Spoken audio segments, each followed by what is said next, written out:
Sino po may-ari nito, yung kainan? Hindi ba pwedeng itabi ng konti? Pwede po ba natin iusog po ng konti? Kasi po, dapat ito, klaro po ito eh. Ayan o, makikita nyo po yan. Dapat po yan, klaro po ito buo. So, dapat tanggalin natin to sa kayo maupuan. Sige po, urong nyo pa po. Dapat hindi po kayo lalagpas dyan sa pader na yan.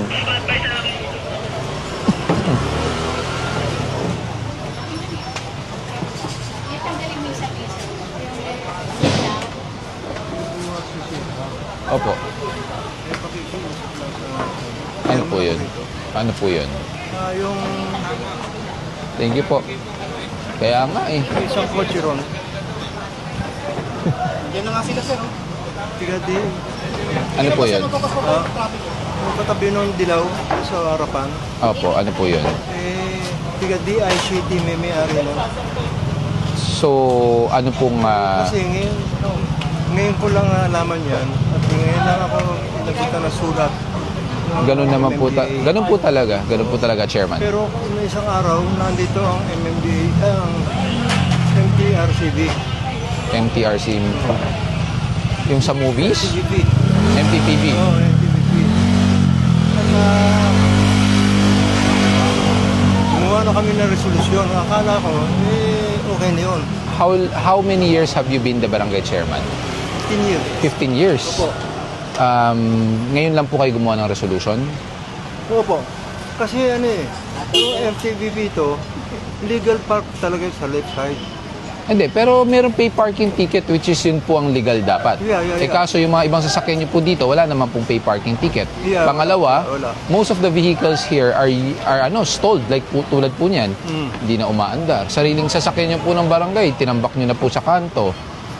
So, I don't think na a resolution is needed anymore since there's an ordinance as regard to the pay parking. Kaya nga lang, nakikiusap ako sa inyo na kahit na bukas, pahilan ninyo. Pero yung bang, kasi yung isa ron, sira, yung kulay dilaw, sira. At hindi naman alam namin na gano'n na mangyayari. Pero sir, with all due respect for being a barangay chairman for the past 15 years, Yeah. are you aware of the barko? Barko? Opo. Hindi po kayo aware doon? Barangay Road Clearing Operation. It was enacted back in 2020, actually even in 2019. The former Secretary of Interior Local Government, inaatasan po ang bawat barangay na dapat linisin po ang kapaligiran. Tulad po niyan, yung mga karinderya po na kinakain ng sidewalk. Pero sa amin, puro inaayos namin yung mga sidewalk.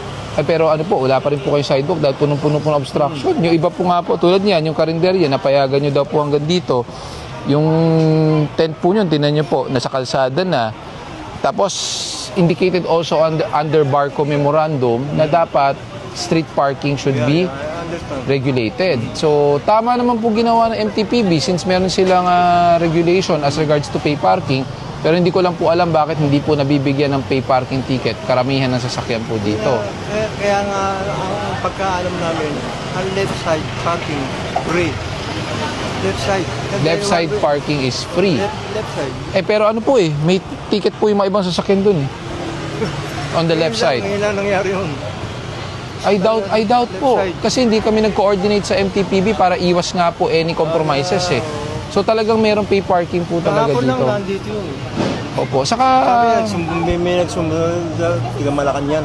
hindi ko po masasagot kung sino po nagsumbong pero it's part of your responsibility naman po. That's true. Na kung wala kayong regulated street parking at wala kayong pinasang ordinansa, technically there's no street parking allowed.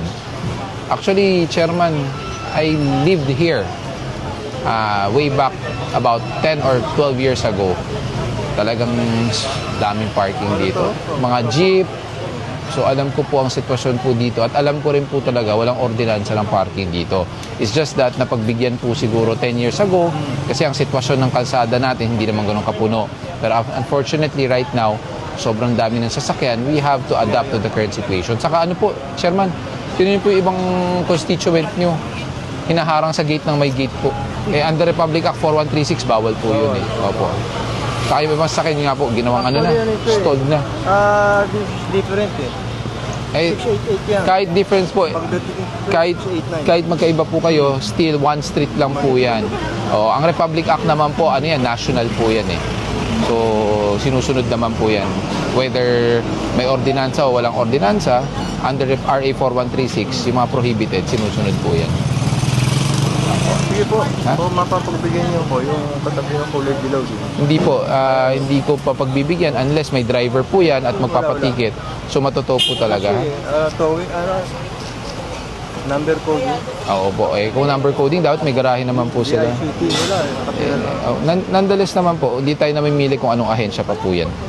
Wala po tayong special treatment or exemption.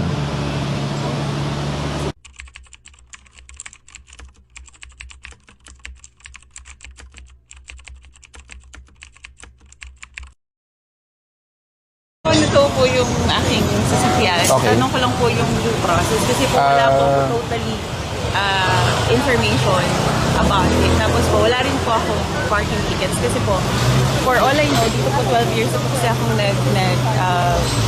nag-uupa. Ito po, no pay parking. Kaya lahat po kami dito is hindi po nag-park pag dito pong side. Pag doon pong side, nagbabayad po kami sa MTPB. Eh, kaso may parking ticket po yun nandito eh. O yun nga po, yung parking ticket po na to, Ayan po hindi siya. ko alam kung paano siya nag-i-inform sa mga MTPB! MTPB! Halika. Yun lang po ang gusto kong maklarify. Kasi po nagulat na lang po ako ito to. May reklamo. Kasi po usually nakaklamp ako, yes. Pakiliwanagan nyo naman yung mga taga rito kasi sinasabi nila pag kaliwa, hindi daw kailangan ng pay parking ticket. Kanan lang daw kailangan. Eh, sabi ko, bakit yung mga nasa kaliwa may parking ticket pa rin? Pero po ang dami pong dito na to. Kasi po marami Opo. pong walang information. So hindi po consistent yung ganong approach. Sa ganito po no, sa amin po kasi mga parking ticket, mag-a-advise po kami na pay parking. Pero kung ayaw po mag-coordinate, ayaw bayad, wala naman po kami magagawa. Kaya yung iba, napapansin nyo, may ticket sa iba, wala. Hindi naman po sa ayaw magbayad. Kasi matagal po namin dito lahat. Kaya po dito lahat. Kasi And then sir, yung sinasabi pa po ng iba, may dagdag ko lang po no, na syempre, pag residente, considered po niya rito bahay, may sasakyan ka, Libre. parang ganun po nangyayari. Tapat naman namin to eh. Ano pa Ay. ano pa po ano po sir? Di ba? Ganun po kaya yung Tulad po ng sinabi ko kay barangay chairman, 12 years, I've lived here way back 15 years ago. So I pass here every day.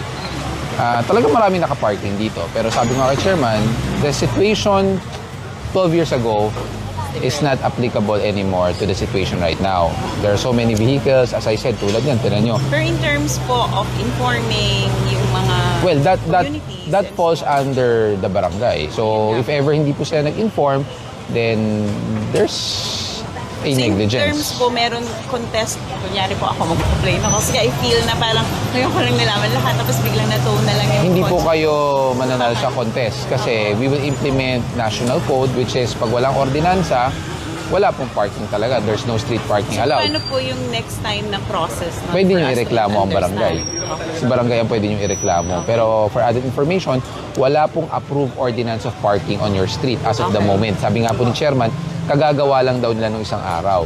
So ngayon, you enact a resolution from barangay, you have to have it approved by the city council, which will pass through 2 or 3 hearings. If it's approved, then magkakaroon kayo ng city ordinance na one-side parking or let's say pay parking, kung ano man. Meaning to say, like even before, wala po sila ganun. Walang ordinance.